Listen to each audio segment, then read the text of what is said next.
अस्सलामुअलैकुम BBC 11 headlines news के साथ मैं हूं मोहम्मद उमर मलिक। सबसे पहले नजर डालेंगे दिन भर की अहम खबरों पर। चेयरमैन PTI इमरान खान ने कहा है कि हमारी हुकूमत के खिलाफ पहले साजिश फिर मुदाखलत हुई है। इमरान खान ने लाहौर में कारकुनों की कन्वेंशन से खिताब करते हुए कहा कि इम्पोर्टेड हुकूमत से अमरीका हमें फतह किए बगैर कंट्रोल करेगा। अमरीका ने कहा कि अगर इमरान खान के खिलाफ तहरीक अदम-ए-एतमाद नाकाम हुई तो पाकिस्तान को नुकसान का सामना होगा। हमारी हुकूमत के खिलाफ पहले साजिश हुई फिर मुदाखलत हुई। पाकिस्तान के लिए यह फैसला कुन वक्त है। आपको आने वाले दिनों को लाए अमल देने के लिए आया हूँ। मुस्लिम लीग नून की नायब सदर मरीम नवाज शरीफ ने पासपोर्ट वापसी की दरख्वास्त लाहौर हाई कोर्ट से वापस ले ली। जस्टिस अली बाकर नजफी और जस्टिस सरदार अहमद नईम की सरबराही पर मुश्तमिल 2 रुकनी बेंच ने दरख्वास्त वापस लेने की बुनियाद पर खारिज कर दी। वकील मरीम नवाज का मौक़िफ़ था कि आला क़यादत का हुक्म है कि दरख्वास्त वापस ले ली जाए। पाकिस्तान पीपल्स पार्टी के चेयरमैन बिलावल भुट्टो जरदारी ने वज़ीर ख़ारजा के ओहदे का हलफ उठा लिया। हलफ बर्दारी की तकरीब में सदर PPP आसिफ अली जरदारी और बिलावल भुट्टो जरदारी की हमशीरा आसिफा भुट्टो जरदारी ने शिरकत की, जहां उनसे सदर ममलकत आरिफ अलवी ने हलफ लिया। तकरीब में शहीद मोहतरमा बेनज़ीर भुट्टो की बहन मोहतरमा सनम भुट्टो ने भी ख़ुसूसी शिरकत की। हाई कोर्ट ने गवर्नर पंजाब को कल रात 12 बजे तक नौमुंतखब वज़ीर आला पंजाब से खुद या नुमाइंदे के जरिए हलफ लेने का हुक्म दे दिया। लाहौर हाई कोर्ट में नौमुंतखब वज़ीर आला पंजाब हमजा शहबाज की हलफ बर्दारी से मुतल्लिक़ दरख्वास्त की समाअत हुई। अदालत ने गवर्नर पंजाब को कल रात 12 बजे तक नौमुंतखब वज़ीर आला से हलफ लेने का हुक्म दिया। अदालत का कहना था कि गवर्नर पंजाब कल तक खुद या अपने किसी नुमाइंदे के जरिए नौमुंतखब वज़ीर आला से हलफ लें।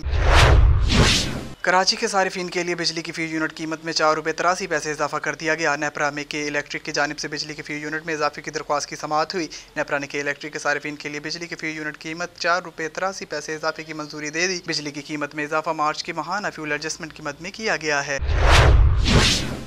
जामिया कराची में होने वाले खुदकुश हमले से पहले की एक और CCTV फुटेज सामने आ गई, जिसमें देखा गया कि खुदकुश हमलावर खातून जब रिक्शा से उतरी तो वहां एक बुर्का पोश खातून भी खड़ी थी।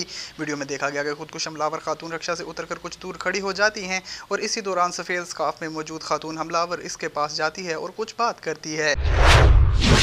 अक़वाम मुत्तहिदा के सरबराह अंतोनियो गुतेरेस ने रूस में सदर व्लादिमीर पुतिन से मुलाकात की, जिसके दौरान यूक्रेन में शहरियों के महफूज इनकलाब पर इत्तफाक कर लिया गया।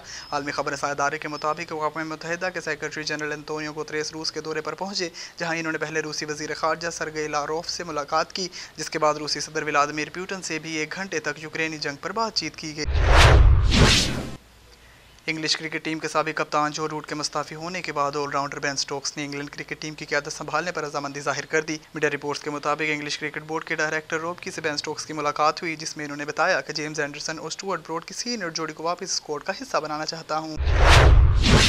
ज़िला कोरंगी प्रेस क्लब की जानिब से मरियम बैंक्वेट में इफ्तार पार्टी का एहतमाम किया गया। डिस्ट्रिक्ट कोरंगी प्रेस क्लब के सदर Rustam Kasri, general secretary Mir Oshak Ali Mirani, information secretary Shafi Mohammad Karkeez, Rustam Ali Jamali, Asif Shaheen, Nooruddin Solangi, Zulfiqar Ali Bhutto, Somroo Javed, Mahmood Ubaidullah Mirani, Faisal Junejo, Faraz Qureshi और मज़ीद मेहमानों ने ख़ुसूसी शिरकत की। वज़ीर आला सिंध और सैयद मुराद अली शाह और वफाकी वज़ीर दाखिला राना सनाउल्लाह के दरमियान अहम इजलास हुआ। इजलास में मुशीर मुर्तज़ा वहाब, चीनी कौंसल जनरल लीबी जियान, वफाकी सेक्रेटरी दाखिला Yusuf Naseem Khokhar, chief secretary Sohail Rajput, IG Sindh Mushtaq Mahar, DG rangers major general Iftikhar Hussain Chaudhry, secretary दाखिला doctor Saeed Mangnejo, additional IG Karachi Ghulam Nabi Memon, additional IG CD Imran Yaqoob, special branch Javed Alim Odho और कराची CPEC ब्रिगेडियर इमरान सफ्तर, खुफिया इदारों के सूबाई सरबराहान और दीगर हुक्काम ने शिरकत की।